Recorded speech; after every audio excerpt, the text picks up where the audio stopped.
మరోసారి కేంద్ర మంత్రి బండి సంజయ్ హాట్ కామెంట్స్ చేశారు.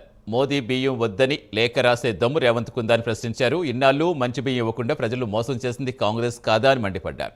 దేశమంతా మోదీ కొట్లాడి ఇల్లు నిర్మిస్తే తెలంగాణలో పేదలకు గూడు లేకుండా చేస్తారా అని అడిగారు.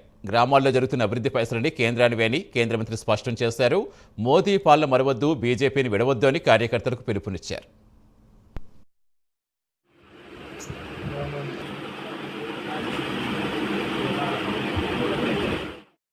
రేషన్ కార్డు ఒక్కడే నచ్చింది ఎవరికైనా?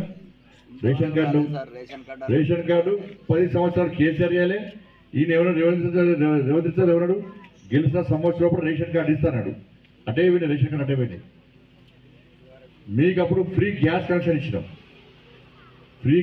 ఇచ్చినాం. ఇప్పుడు ఊళ్ళో శ్మశాన వాటికే కడతారు. ఆ పైసలు ఎవరిచ్చారు?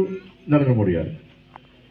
వైకుంఠ ధామాలు కమ్యూనిటీలకు పైసలు కూడా మోడీ గారు ఇస్తారు. ఇప్పుడు ఈ పోల్స్, కరెంటు పోల్స్ ఉంటాయి కదా, దానికి కూడా ఉదయ స్కీమ్ ఉంటుంది. అది కూడా పైసలు మనం ఇచ్చినాం.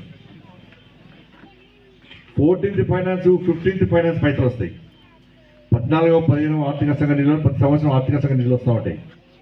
రేషన్ కార్డు ఒక్కడే నచ్చింది ఎవరికైనా? Ration card